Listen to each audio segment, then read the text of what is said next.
Maligayang pagbabalik, Perena.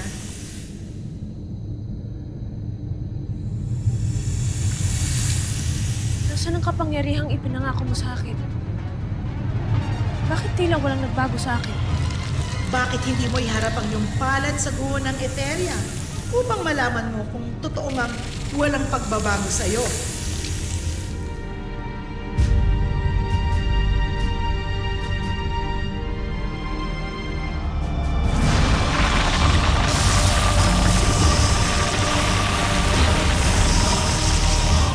Ngayon, sabihin mo sa akin na wala kang bagong kapangyarihan, Perena.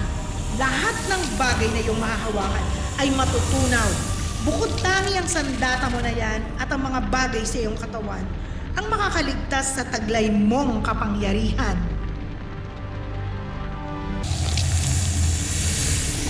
Dito ang inaasahan kong ipagkakaloob mo sa akin.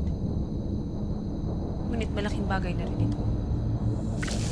Lalo't ano pang armas ang maaaring gamitin laban sa iyo ng iyong mga kapatid. Wala, Perena. Liban na lang sa kanilang mga brilyante.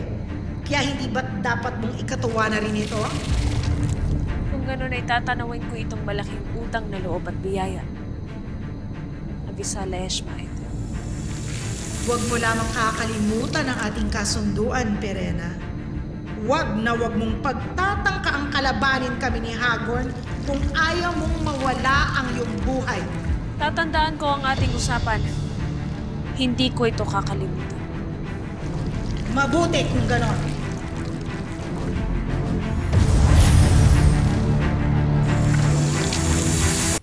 Sadyang malakas ang kapangyarihang ipinagkaloob sa akin ni Ed. Nang bataluman? Perena, ano ang iyong ginawa? Pinangangalagaan ko lamang ang aking sarili, Gurna.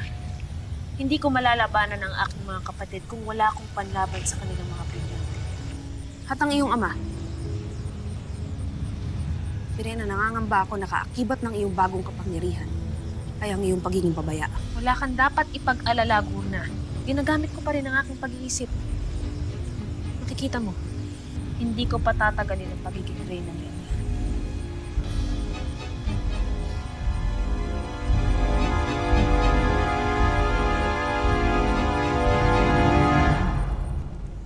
Sa aming mga bagong kasama na nawalan ng tahanan at sa mga bandido na batid kong hindi pa nakakabalik sa kanilang lupain, nais ko lang ipaalam sa inyo na hindi ko kayo pababayaan.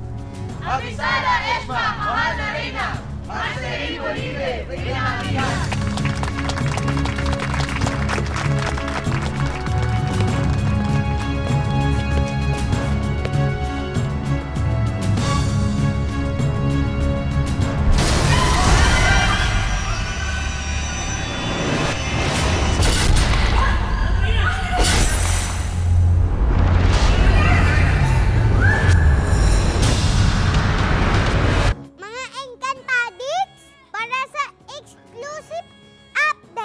Punta lang sa www